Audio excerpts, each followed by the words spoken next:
I mean, like, just whenever I'm editing, I can always hear it. It's quite funny. You can always hear what? Like doors closing and stuff. Oh, really? Can you? Oh, shit. I didn't know Sounds that. like the most heavy-handed household. There's a lot of people in his houses, and there are a lot of men. They're His just dad, like, bang, his bang, granddad, bang, bang. his brother. There's a lot of them. Anyway, what do you remember? Okay, so Miriam. There's a bang. Did you hear it? I heard God, it. that was so loud. Yeah, I heard that. I think I'm immune to it because it happens so much. But like when you say it, I can hear it. Yeah. Wow. Okay. Okay. Go on. So, warning: Me Time and Murder is intended for mature audiences. Listener discretion is advised. Oh, for God's sake, here dancing it goes. around him, reciting poetry. Yes. Oh my God. That's crazy. No. Why? Oh, well, big surprise. Oh God. Dead on the bathroom floor. Did it? Okay. Oh. Miriam, what are you drinking today? Today I am drinking my favourite Marks and Spencer's ginger and lemon tea.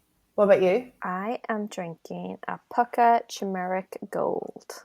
It says it's an organic golden blend of the finest Indian turmeric, lemon, fruit, and whole leaf green tea. Weird to call it lemon fruit. Lemon fruit. Lemon not fruit. lemon vegetable. Yeah. What about your pamper? Are you doing anything to your hair or your face? Nothing special. I've just doused myself in the Sephora Hyaluronic and Moisturizing Night Cream type thing. Oh, I actually, nighttime over there.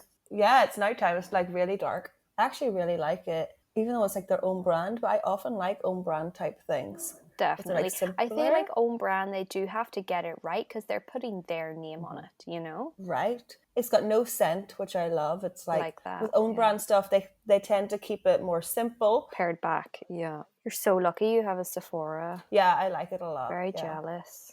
That's very cool. Today we are going to finish up Fred and Rosemary West case.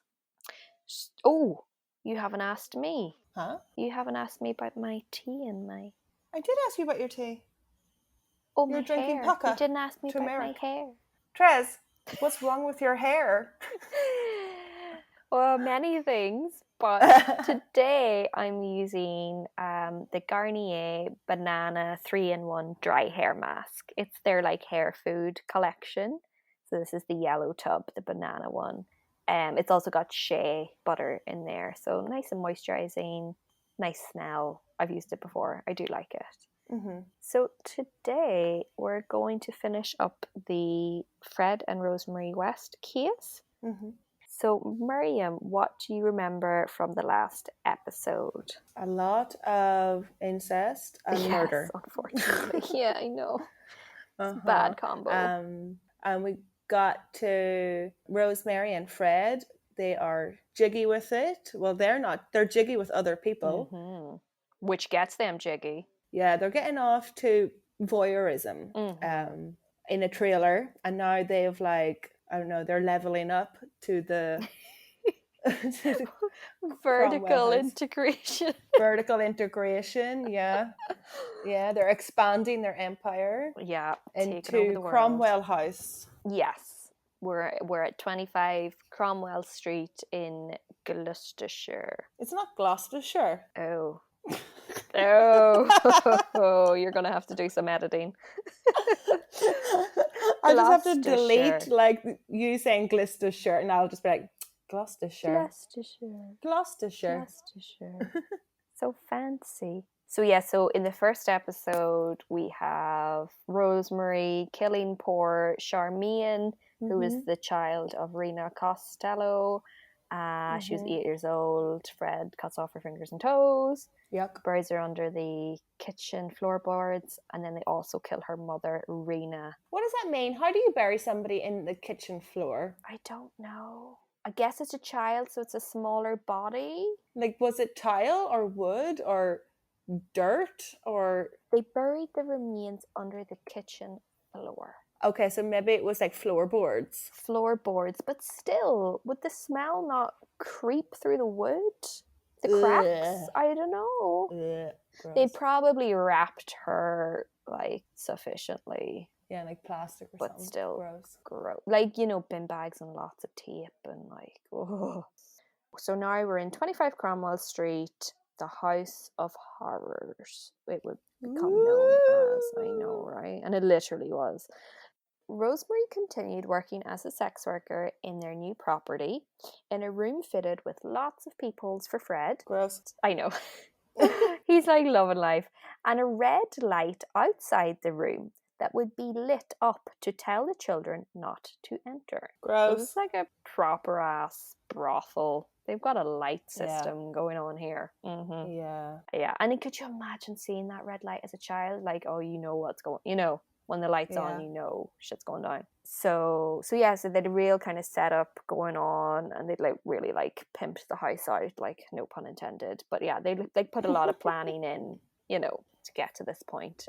This is their dream. And over the coming years, Rosemary would give birth to 7 more children. Wow. I know, right? Not with Fred, with like the people she's banging? Well, 3 of these children were fathered by Fred. It is believed the 4th child was conceived by Rosemary and her own father.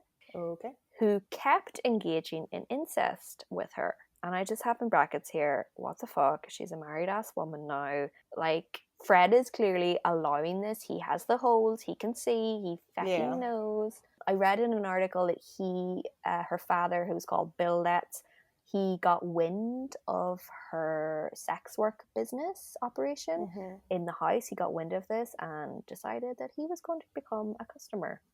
Okay. So one child is suspected to be fathered by her father. Oh, so weird. Oh. The other 3 children were all fathered by clients, but they just, I believe they just kind of kept them, you know, more people to abuse, you know. Why didn't they just buy condoms? I don't know. I think they're very careless people. Oh God, what a mess. And perhaps they wanted some children. I'm not sure.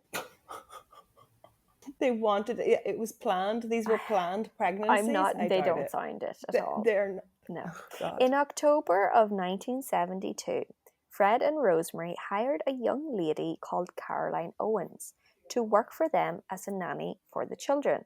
Fred and Rosemary would make multiple inappropriate sexual advances on Caroline, of which she would decline. I know, right? No one is safe. One night in December, after they both unsuccessfully tried to seduce her, she tried to leave, only to be held captive overnight. Oh, shit. Mm-hmm. When Fred threatened to let some of his friends have their way with her and then kill her, she complied. She kind of had no other choice, she felt. They did release Caroline the next day, and she went on to press charges, which is so super brave. And I feel like them releasing her, this is just my opinion, but I feel like they expected her just to come back and nanny the children.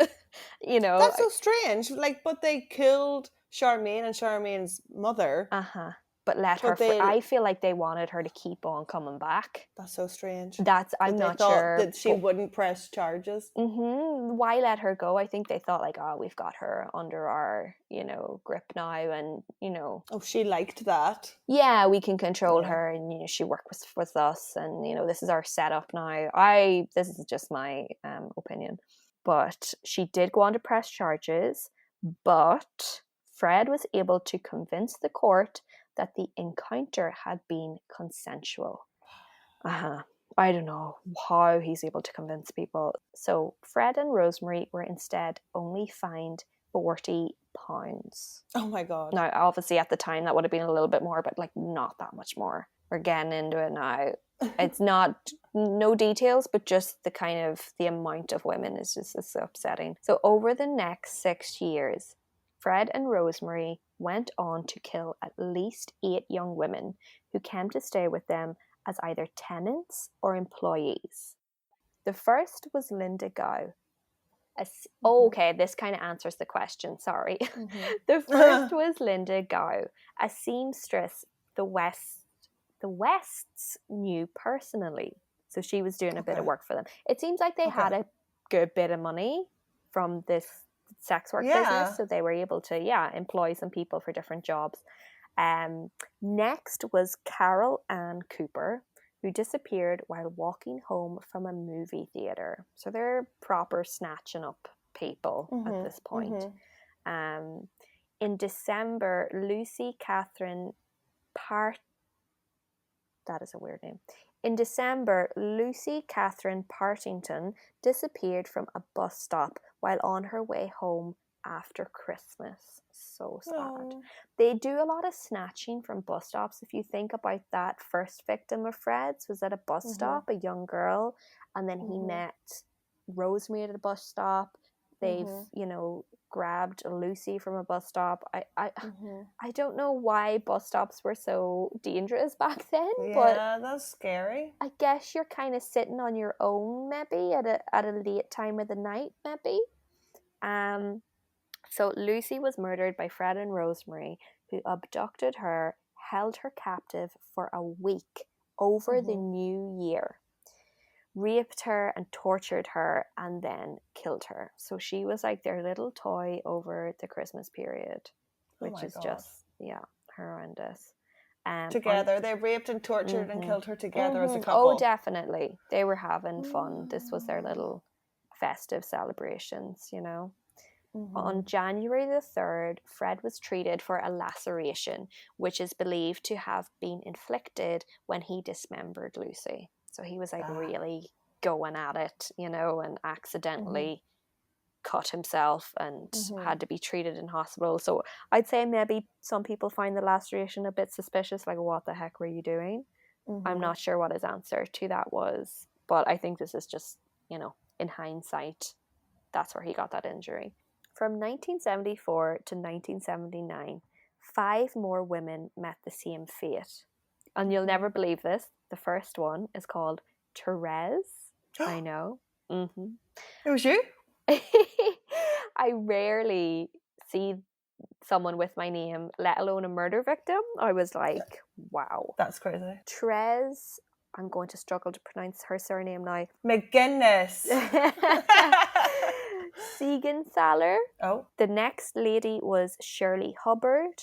We have another lady, Juanita Marion Mott, Shirley Ann Robinson, and Alison Chambers. It is believed that the number of victims is actually much greater. Many women are known to have been abducted, raped, and then released. So just not murdered. What made them murder some over others is anyone's guess. I have no idea. They just let it get too far in some cases, I'd say. Wow. Was there alcohol involved? I'm not sure about alcohol and drugs. I think these 2 people were just, this is who they were. This was their drug, you know. This was, they were addicted and they were getting off on this majorly. Fred would go on to say that he had killed at least 20 others on top of all these victims. What? I know, but they just can't seem to, you know, get confirmation on this. I mean, it's probably crazy times back then, and yeah, it's just a lot of it went, you know, unrecorded. Fred would dispose of the victims by burying them under the garage of the house or in the garden. To cover up the frequent burials, he pretended to be doing regular home improvement. And in order to keep up this ruse, he would frequently steal supplies. I'd say they could have afforded them. He's just used to being a thief, you know? He's just used to being a scumbag. Yeah, and it's just like, you know, I don't want to have to pay to cover up these murders. I'm going to steal supplies.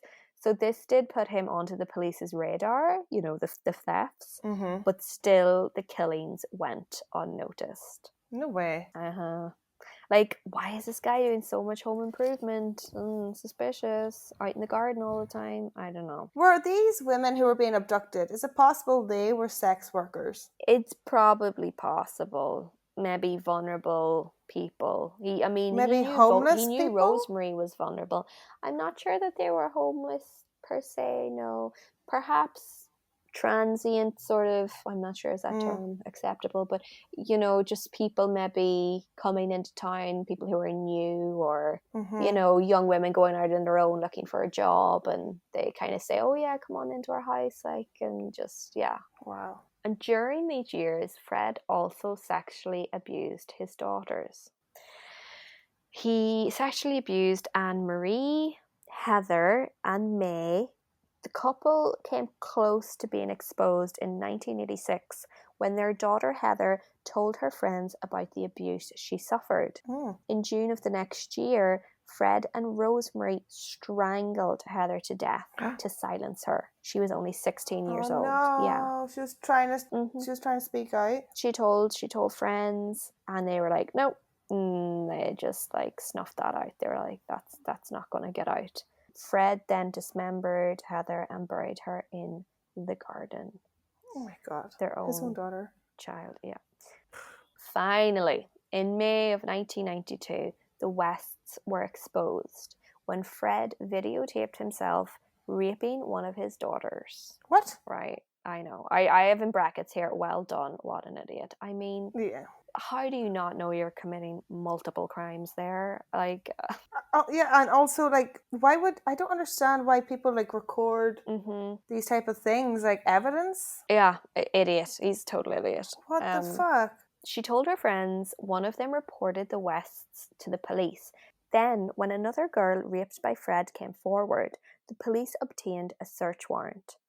In August, police searched the house for evidence of child abuse. Fred was arrested for rape and sodomy of a minor, and Rosemary was arrested as an accomplice. So finally... Justice! But oh no, unfortunately, the rape case fell apart. Oh no. When the victims backed out. I'd say they were just petrified. They were just scared. I know. These are kids. But while Fred was in custody, police became increasingly suspicious of his and Rosemary's pasts and of the disappearance of Heather. Results from police interviews with the other West children revealed that Fred had threatened to bury them under the patio like Heather. Again, what an idiot. Don't tell people. Yeah, now the kids know where they are. Where Heather is. So after this, police obtained... I can't say obtained today. So after this, I need to stop laughing because it's going to be in my tone. So... so funny, Heather's in the garden. Okay, so after this, police obtained a search warrant to dig up the property. The task was simplified, however, when Fred confessed to Heather's murder while in custody. When more bones started appearing in the search, Fred confessed to having committed the murders alone in order to protect Rosemary. However, he would not admit to raping any of his victims, saying they had all wanted to have sex with him. Sounds like a man. Soon enough, the bodies of Anna McFall, so that was Rena's friend, his first wife, who he impregnated by accident and then murdered, she's found, and also Charmaine, Rena's daughter, they're both uncovered in the garden. God. Seeking to protect herself, Rosemary cut off all contact with Fred. Did not see that coming, by the way. I was like, LOL to that. I know, right? Rosemary, so sly. I'm out. Yeah. On December 13th, 1994, Fred was charged with 12 counts of murder. On New Year's Day, hate this, he hanged himself in his cell with a knotted bedsheet. So annoying, Fred. He's so annoying. Yeah, it's just like, oh, I hate that. Yeah, whenever they chicken out before we see them in court. He didn't have to answer to, very, very annoying. Afterwards, his body was cremated and his funeral unattended, except for 5 of his children. Wait, how many did he have? I think they had... I can't believe any. I think they had 8, and there were some boys. The boys didn't seem to endure the abuse that the girls did because they were sexually assaulted, but I would say the boys were equally, horrifically treated and, what is the word? Well, they might not have been in the house. They might have been out working. Neglected. Oh my God, it took me so long to remember that word. I'd say the boys were definitely neglected as well, and probably physical abuse, but I didn't read of any sexual abuse to the boys. So Rosemary was also put on trial for rape and murder, but she wouldn't confess to any murders, and the evidence was actually largely circumstantial in her case. So, this is super annoying, but a witness comes forward, and she's really important in the case. Her name is Janet Leach, and she was Fred's appropriate adult, because remember, Fred was illiterate. So a lot of legal jargon going on, a lot of forms to fill out. You know, she needs to be there, you know, to make sure that he knows exactly what's going on. There is actually a movie about this lady. Sorry, not a movie. There's a TV drama called Appropriate Adult. Like, what a on-the-nose name. Starring Emily Watson as Janet Leach. Because she got very close to Fred. Some people, absolutely horrible. Some people, and this happens all the time, some people accused her of having a relationship with him, sympathizing with him, but really she wanted to extract as much information as she could out of Fred, so that the families could find the bodies, figure out what happened to their daughters, their sisters, or why, you know, she wanted to help as much as she could. And she was a social worker, so she really felt for these girls. And Fred revealed to Janet that Rosemary had been involved in the murders and even killed Charmaine and Shirley Robinson all on her own. Well, we knew that about Charmaine, but Shirley, I don't know what she had against Shirley, but she did that one on her own. Oh, dear. So on November 22nd, 1995, Rosemary was found guilty of 10 murders and sentenced to life in prison. I was really happy about the 10 murders, because I thought, you know, maybe it would just be the 2, you know. Just the 2, yeah. Yeah, so I was really happy with that. And her sentence makes her one of only 3 women in Britain to be handed a complete life sentence. The others being Myra Hindley in 1966 and Joanna Dennehy in 2014. Who we already covered. Which we already talked about if we have released that episode, Another Crazy Bitch. And just shocks me that happened in 2014 as well. Like, this is back recent. In like 60s, 70s, which always seems a little bit removed and a little bit like, crazy times. Yeah, the 70s were crazy. Yeah, it's like, different times. Rosemary, to this day, maintains her innocence. I hate that. Sure she does. So much. But she announced in 2001 that she will not try to appeal her conviction. So, yeah, I don't know why she had to make that announcement. Yeah, like if she doesn't get parole, then what? I don't know. I think she's pathetic. In 1996, 25 Cromwell Street was completely demolished and the site was turned into a pathway. And that is the end of the case. Yeah, you couldn't have that house standing, you know. No, so it's too sad. Good job, Tres. That was depressing. I know, it's really depressing. It's just when you look at them, they really do look very normal, and I'd say that's how they got away with it for so long, you know? Yeah, they just look like an average couple. Yeah, they don't look the type, especially Rosemary. She looks like Daphne, doesn't she? Looks like Daphne. Not Daphne, she looks like Velma. I've always got them mixed up. Daphne and Velma. And they're very different. Yeah, Daphne, I'm looking at her right now, the glasses, the hair. Velma. Damn it! Velma! Velma. See you on the next one, guys. Slán Abhaile.